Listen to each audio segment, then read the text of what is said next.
तो हमारा चैप्टर चल रहा था अ बेकर फ्रॉम गोवा, जिसके अंदर एक बेकर के बारे में बताया गया था कि किस तरह से पुर्तगाली दिनों में बेकर का व्यवसाय बहुत ज्यादा समृद्ध था। और उसी का सेकंड पार्ट आगे का हम लाइन टू लाइन एक्सप्लेनेशन हमारा चल रहा था, तो उसका सेकंड पार्ट हम कर रहे हैं। तो चलिए आगे से कर रहे हैं हम। Marriage gifts are meaningless without the sweetbread known as the bowl, just as a party or a feast loses its charm without bread. अब क्योंकि ब्रेड का बहुत ज्यादा प्रसिद्ध थे पुर्तगाली दिनों के अंदर, तो कह रहे मैरिज गिफ्ट्स, शादी के जो उपहार होते थे, are meaningless without sweet bread known as the बोल। तो एक स्वीट ब्रेड जिसको बोल के नाम से जाना जाता था, उसके बगैर शादी के उपहार हैं वो बेकार समझे जाते थे, अर्थहीन समझे जाते थे, उनकी कोई वैल्यू नहीं होती थी।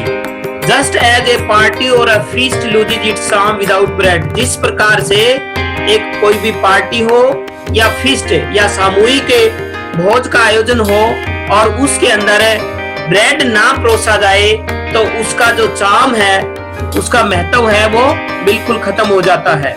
आकर्षण है वो, चाहे वो पार्टी है चाहे वो सामूहिक भोज है, उसका आकर्षण खत्म हो जाता है। तो कहने का तात्पर्य ये, राइटर ये कहना चाहता है कि चाहे कोई पार्टी है चाहे सामूहिक भोज है, जिस प्रकार से उसमें ब्रेड ना परोसा जाए तो उसका आकर्षण खत्म हो जाता है। उसी प्रकार से जो शादी के उपहार होते थे, यदि उसके अंदर जो स्वीट ब्रेड जिसको बोल के नाम से जाना जाता था, यदि वो नहीं होता था तो उनका आकर्षण भी खत्म हो जाता था। No not enough can be said to show how important a baker can be for a village. अब not enough can be said to show, अब यह दर्शाने के लिए ज्यादा कुछ कहने की जरूरत नहीं है कि उस वक्त एक गांव के लिए नान बाई का कितना महत्व होता है। The lady of the house must prepare sandwiches on the occasion of her daughter's engagement. जो घर की मालकिन होती थी वो सैंडविचेज तैयार करती थी on the occasion of her daughter's engagement. जब उसकी बेटी की मंगनी होती थी तो उस वक्त घर की जो मालकिन है उसको सैंडविचेज तैयार करने ही पड़ते थे, ये आवश्यक थे। केक्स एंड बोलिनहास are a must for Christmas as well as other festivals.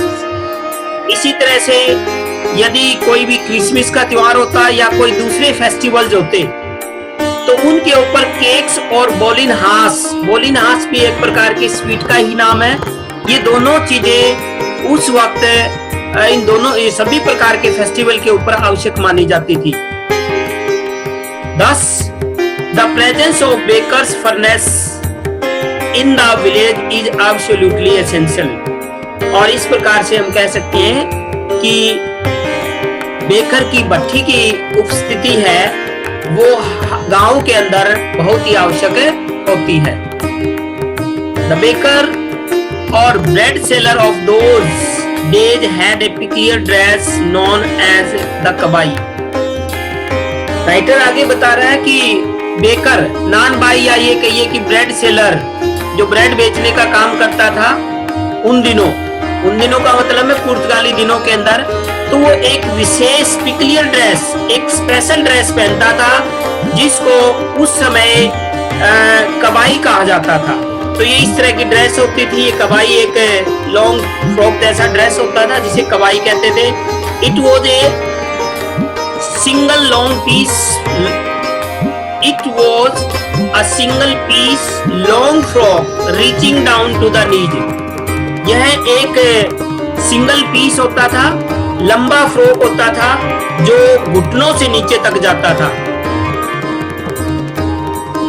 In our childhood, we saw bakers wearing a shirt and trousers which were shorter than full-length ones and longer than half pants। अब writer कह रहा है कि हमारे बचपन में जब हम बेकर्स को देखते थे तो उस वक्त बेकर्स एक शर्ट पहने हुए होता था एंड ट्राउजर्स और पैंट पहने होता था which were shorter than full length one, जो जिनकी जो लेंथ होती लंबाई होती थी वो पूरी लंबाई से कम होती थी, लॉन्गर देन हाफ पैंट्स, लेकिन हाफ पैंट से उनकी लंबाई ज्यादा होती थी। हमारे टाइम में आजकल उनको कैपरी भी बोल देते हैं। तो इस तरह की उनकी ड्रेस होती थी।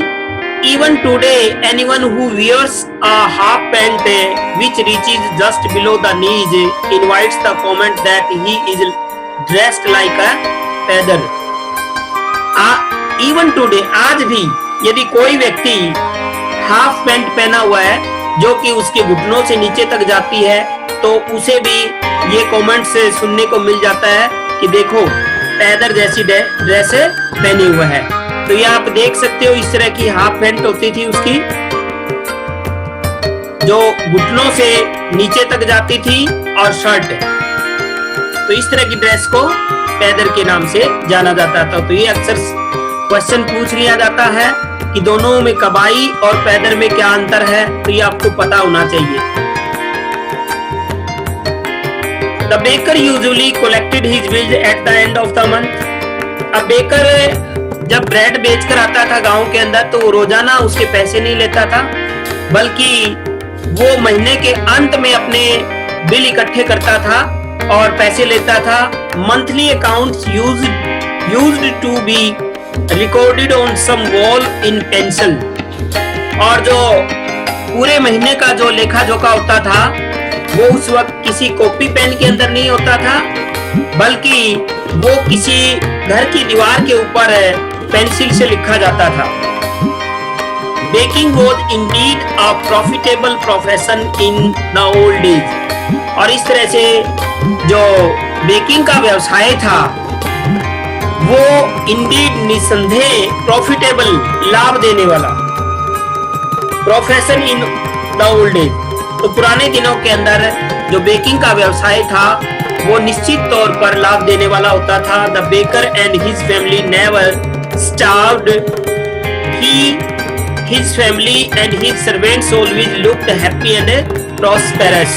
प्रॉस्पेरस का मतलब वेल्दी, समृद्धशाली, धनवान। बेकर और उसकी फैमिली कभी भी भूखी नहीं मरती थी। स्टार्व का मतलब भूख मरना। ही, वह, उसका परिवार और यहाँ तक कि उसके नौकर हमेशा खुशहाल और समृद्धशाली दिखाई पड़ते थे। Their plump physique was an open testimony to this.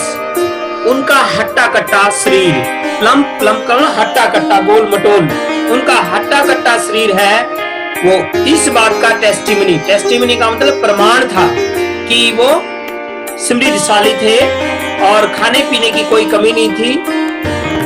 Even today, any person with a jackfruit-like physical appearance is easily compared to a baker. Writer कहता है आज भी कोई व्यक्ति जिसकी शारीरिक तौर पे वो एक जैकफ्रूट की भांति यानी गोल मटोल सा दिखाई देता है, तो आज भी उसको बेकर के साथ है कंपेयर आसानी से किया जाता है। तो इसके साथ हमारा ये चैप्टर कंप्लीट हो गया है।